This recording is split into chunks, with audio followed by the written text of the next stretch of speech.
Welcome to the Catalyst Life Coaching Podcast with John Kim and Noelle Cordeaux.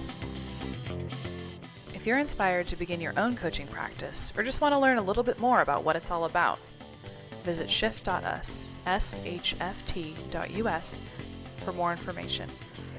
Your adventure awaits. Noelle, what are you doing April 6th through April 8th of this year? I'm going to be hanging out with some of the most awesome, best people that I know. What are you going to be doing? I will be there also, and this is called Ignite. It's in Asheville, North Carolina, which I've never been to. I'm super excited about. Everybody says it's awesome. I've never been either. Yeah, and so it's our retreat. Yeah, yep. We are a life coaching company. We run retreats. Our coaches are amazing. We talk about life coaching here on this podcast. So if you'd like to come and meet a bunch of amazing life coaches in person, join us for the Asheville Ignite retreat, April 6th through 8th. It's going to be a beautiful time. I love that I'm always making a mess and you're right behind me cleaning up as we go. That's what I do. That's exactly what, that's why I'm here. John Kim splattering paint and Noelle fixing. So, we're going to give you the link. Should we just give him this link? Yep. Go to tribe.shift.us/Ignite Asheville. And you'll see all the information, and you can get tickets, and you can meet Noelle and I, as well as a lot of other life coaches in person and hang out. Absolutely. We'll see you there. So we want to talk about a common question, and we get this all the time. It's people who want to be life coaches, but they don't believe they look like a life coach. So, man, I have a lot to say about this. I think I just want to talk a little bit about the history. So, life coaches is fairly new, right? And also what's new is what life coaches look like, and it's also changing. I think that, the first famous life coach I would say is Tony Robbins, and he started, back in the late 80s, early 90s, and of course, what a life coach looked like back then was, the shirt and tie, the guy running seminars. He studied a lot of NLP and help people with their performance. It also kind of bled into business.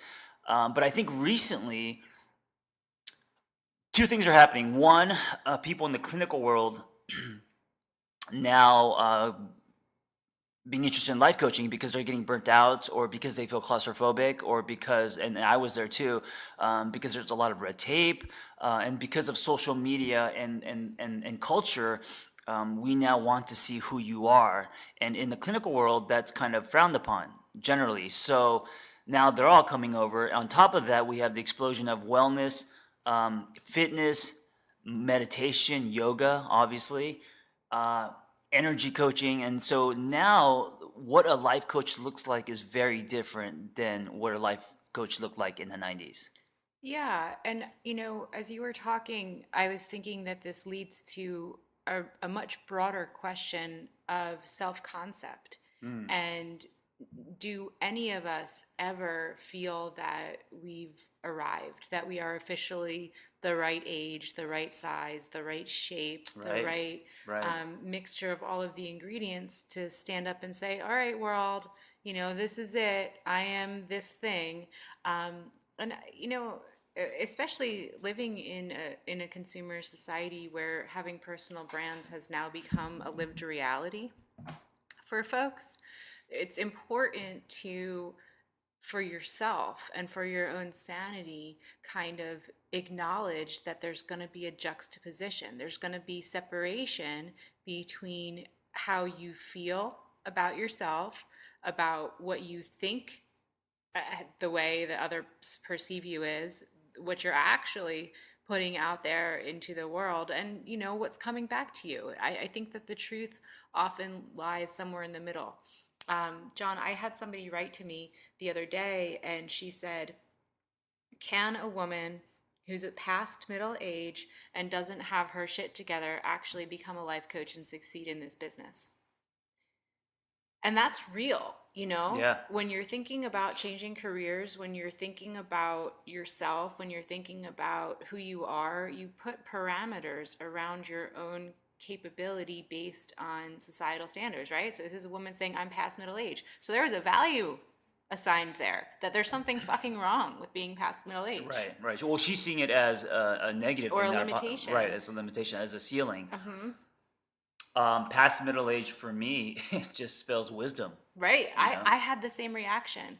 And I also speak to people who say, you know, I'm young, I'm 26 years Yeah, old. You yeah. know, why would anybody Take me seriously. take me seriously? And, you know, to me, when I look at some of our best and brightest catalysts, they're so young and so full of optimism. And there's so much wisdom in the different intergenerational approaches to life. I learn a lot from people who are younger than me because they see the world differently. Yeah, I think they're savvy. I think they understand today's language. I think they're very creative. I mean, absolutely. Yep. And so, you know, and I remember I started this process when I was 26.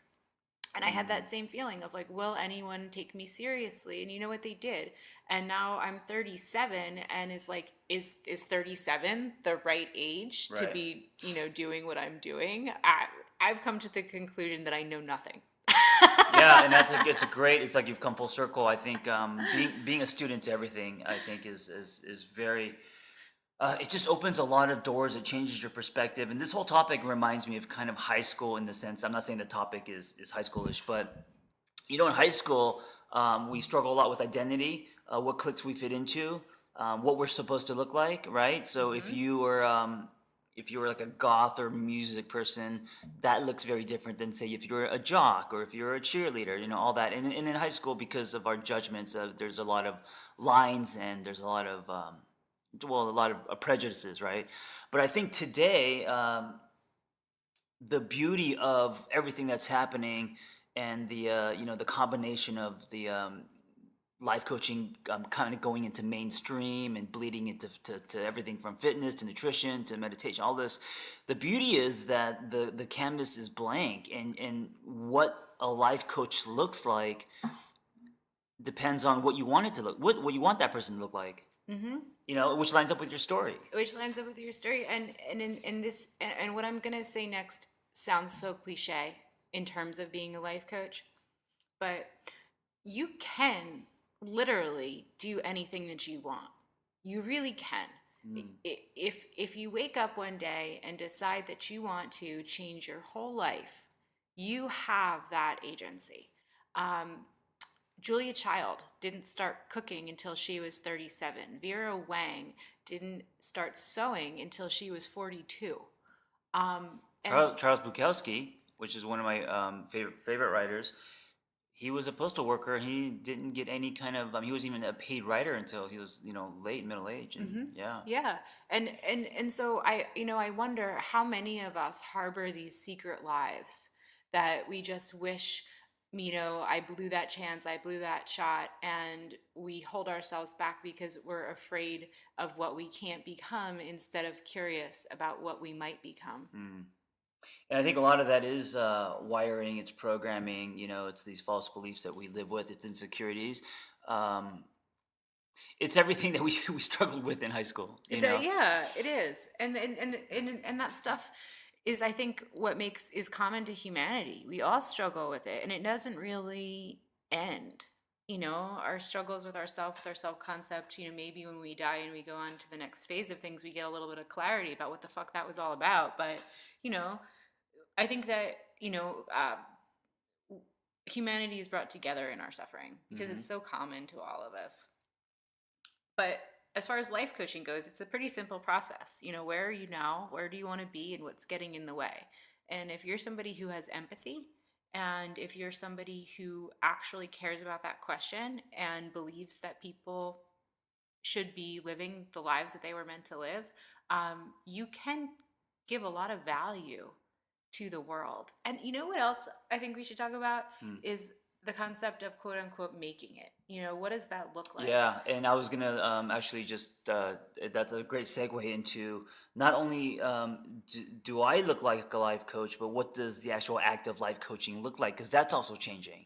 And I think the old definition was just like this idea of individual sessions, but that's just not the case anymore. Yeah, individual sessions are wonderful. And I really cherish being able to give individual sessions when I can, um, because it's such a sacred space for two people to come together to strategize. But that's one of the hardest ways for a life coach to eke out a living is tying 1 hour to one rate, running groups, participating in technology, participating in live events, giving talks, giving lectures, creating content is a whole world that you can engage in as a life coach and make other people's lives better through what you put out into the world. Yeah, and I've always said, and this is why I say it, this whole idea of life coaching being a lifestyle, it's because I don't want to just see life coaching as the individual session or as a private practice. The way that I define life coaching is I'm going to live my life a certain way, right?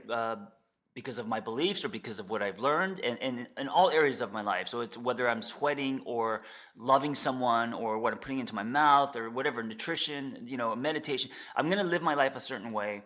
And by doing that, just by living that way and engaging with human beings, I'm indirectly or directly coaching people. So by example, also being a catalyst through my collisions, and also that could include individual sessions, or that could include a group thing, or that could include me at a retreat, or that could include something that on our platform, that could include a blog. So I don't like limiting what a life coach looks like, because then what it does is it makes you less creative, and I think that right now we have the tools to really customize what life coaching looks like that is unique to you, and I think that's what's going to make you an awesome coach. Absolutely. And so I want to pull out a couple different things that you said and go back to the science behind it. So when you were talking about leading by example and by showing up, um, you know, we're talking about living your values, right? Hmm. Why is that important? Social contagion is a real social phenomenon. Contagion is what happens when you adopt the habits, lifestyle, and attitudes of the people that you surround yourself with the most. Mm.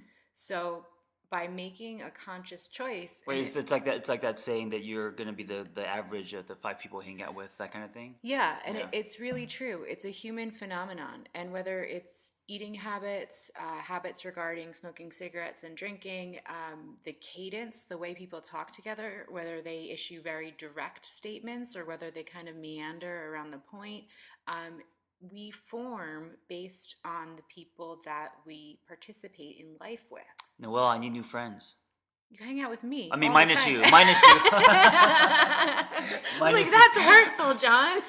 That's so hurtful. I'm totally joking. But no, but on like in a very in like a really serious way, um, we all influence each other. Yes. And so the fact that you try to give living examples of a commitment to fitness. Let's just take that one thing.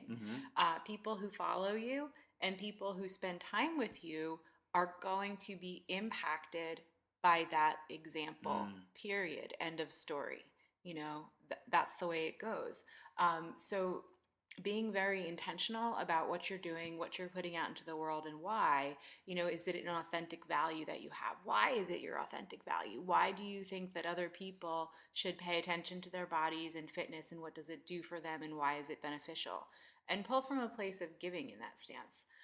Of course, we're all fucking human, and I think it's hard when you're a public figure and people say, "Oh, you're not perfect." Well, shit, no, you're not perfect, but a consistent showing upness of values does really change the way that people around you experience your ripples. Yeah, and I gotta say, not to get all clinical, but the therapist in me resonates with this other idea that if you um, live the life that you preach to others that you believe in, you're actually going to like yourself more, because what you're also doing is you're indirectly building character.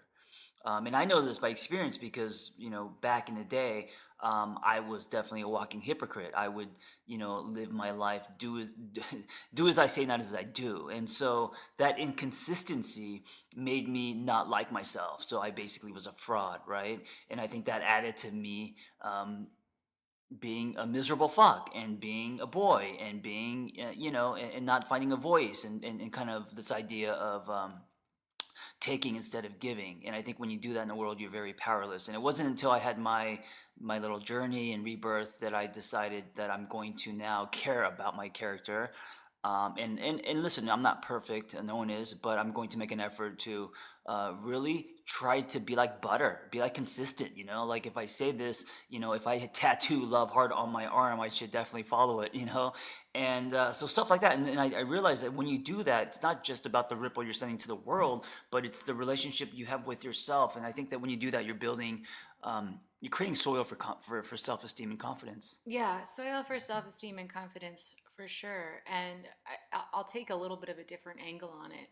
So, everybody says to me, so do I have to have my shit together, in order to be a good coach? The Yeah. answer is no, you don't. And here's why and how. Well, you have to be able to like get out of bed and function. Yeah, so Right. I mean, we all have good days and bad days, Yeah, right? yeah. So no, like your life can be blowing up left and right, and you can still walk into a room, run a group, have an individual session, write a really great blog post, post a really great video, and do your job and do it well, even though your life might be a little bit out of alignment with everything you want it to be. Um, what John's talking about in terms of living his values and creating a personal brand and showing up that way every day, that's that's the marketing piece of life, if you will, because we all do it. We all present ourselves in these different ways. And that kind of commitment and consistency is really hard. Like it's really hard. Like I watch you go to the gym every day and I'm like, I certainly don't do that, Yeah, like sure. and then, I was thinking, okay, so like what are the values that I live, I think for me, I'm a feminist coach. Mm-hmm. So one of the things that's really important to me is at every turn to analyze, like, have people's voices been stifled by systems that are meant to silence them? Am I honoring other women without jealousy or competitiveness based on my own socialization? Am I looking at the world through the lens of, what somebody else's worldview might be? And that's not the kind of thing that I pop off about on social media or that I can really show, but it's a choice that I do make in my actions every day, Yeah. even when I completely fuck it up, to at least try, to at least try. And I gotta say, as your friend and also someone that's always around you, these choices that we make, we may not think other people notice, but we do. Even if they're small. And it doesn't matter if it's, your decision to go to the gym, or your decision to eat better, or your decision to empower women, whatever your choice is, no matter how big, how small, the way you live, because people aren't going to announce what they see in you. You know what I'm saying? It just doesn't happen. That's the whole thing, is you don't know what kind of ripple that you are sending out into the world by living a certain way. Yeah, and you co-create with the people around you, Yeah. and I think that it has impacts. So for our organization, we try really hard to get our jobs done, but to also create a day in and day out environment that we all want to be a part of, because life is hard enough, and so and we honor each other's values. Like John and I talk a lot about fitness, and my own fitness journey is something that he's helped me with and supported me in. And just kind of unconsciously, last year I lost 30 pounds, and I had no idea, number one, that the weight had crept up. I was so surprised when I went to the doctors. And then usually that's like a big thing that people have to undertake and just pay attention to. But I think because I was in an environment where I was so surrounded by fitness-minded people and eating healthy, it just fucking fell off, and I'm delighted. I'm proud of you. Thank you. Yeah, and going back to this central theme, that what does a life coach look like? Um, it looks like you. And you. Yeah, well, no, I didn't mean you, Noelle. Of course, it looks. I'm talking to the people. It looks like a professional looking for a career change. It looks like a mother who's starting over in her own life and wants to help others. It looks like a fitness coach who wants to go deeper with his clients. It looks like a wellness blogger who wants to help people with more than just her words. It looks like an accountant who's tired of using his left brain.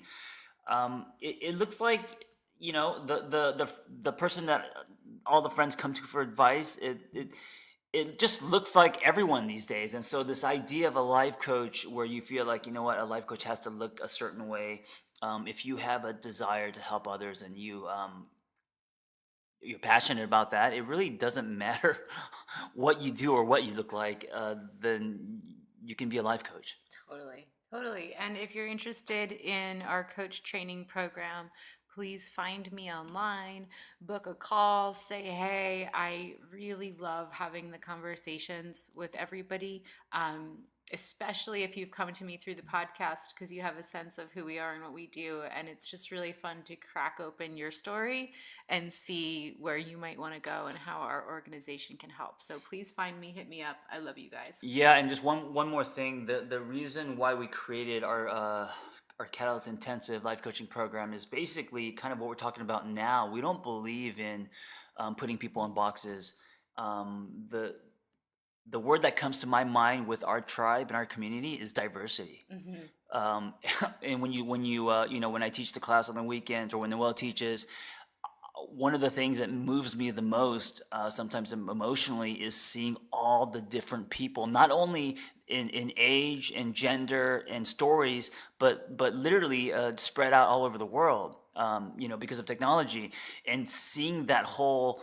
I'm going to use the word Benetton, which really dates me because I think it's an '80s term, but it's like a rainbow of people, and just seeing the diversity. I always think like, wow, this is nothing like when I went to grad school and everyone kind of looked the same and was the same age. Yeah, no, I agree. And that's a really, that's a great point. It's a beautiful rainbow. And yeah, Benetton, you totally fucking dated yourself there. No one knows what they're like. Is that a car? Is that a Bentley? Benetton? Uh-huh. We're going to start using that. Cool. Thanks, John. Jeez. All right, guys. Contact us if you want to be a life coach, or if you want to hang out with us in our community. Come to our live retreat. Yeah, Asheville in April. We'll see you there. All right, be well. Take care. Thanks for listening to the Catalyst Life Coaching Podcast presented by SHFT. If you'd like to learn more about what you've heard on today's show, head to shift.us. That's SHFT.us for more information. Feel free to rate us, review us, and tell a friend.